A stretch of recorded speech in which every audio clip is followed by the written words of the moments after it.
You probably know him as the guy who built all of Egypt's most iconic monuments. But who was Ramesses II? He was an Egyptian pharaoh who ruled from 1279 to 1213 BC, and his reign was truly remarkable. During his 66-year rule, he built more massive monuments than any other pharaoh before or after him. We're talking about the likes of Abu Simbel, with its 4 massive seated statues of himself, each 66 feet tall, or the Ramesseum, his grand mortuary temple that was over 100 feet tall and featured over 1,000 of his colossal statues, not to mention the countless obelisks, sphinx, and reliefs that still stand today. But why did he do it? On the walls of his mortuary temple, there's a relief depicting him as a prisoner of the Hittites, and it is one of the only known ancient Egyptian reliefs that shows the pharaoh in a negative light. Well, part of it was to glorify himself and his accomplishments, but one thing's for sure, he was definitely one of a kind.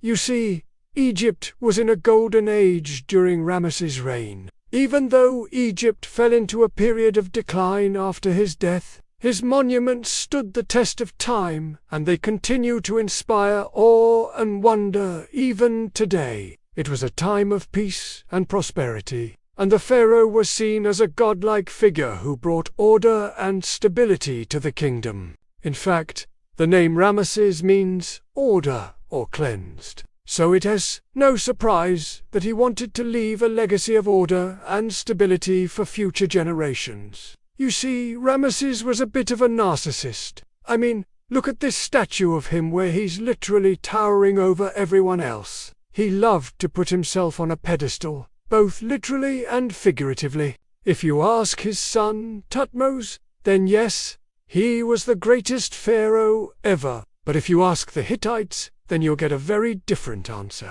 See, Ramesses was known for his love of war, and he led his armies on numerous campaigns against the Hittites to try and expand his empire, but he never succeeded in doing so. And in one battle, he was actually captured by the Hittites and held for ransom. Yeah, you heard that right. The mighty Ramesses II, the man who built the Great Sphinx and the Temple of Abu Simbel, was once a prisoner of war, but there was also a practical reason for all of these monuments. The funny thing is that he actually succeeded in doing that.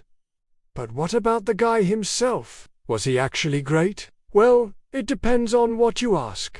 But hey, at least he got to brag about it. So was he great or not? I'll let you decide. Thanks for watching, and see you next time.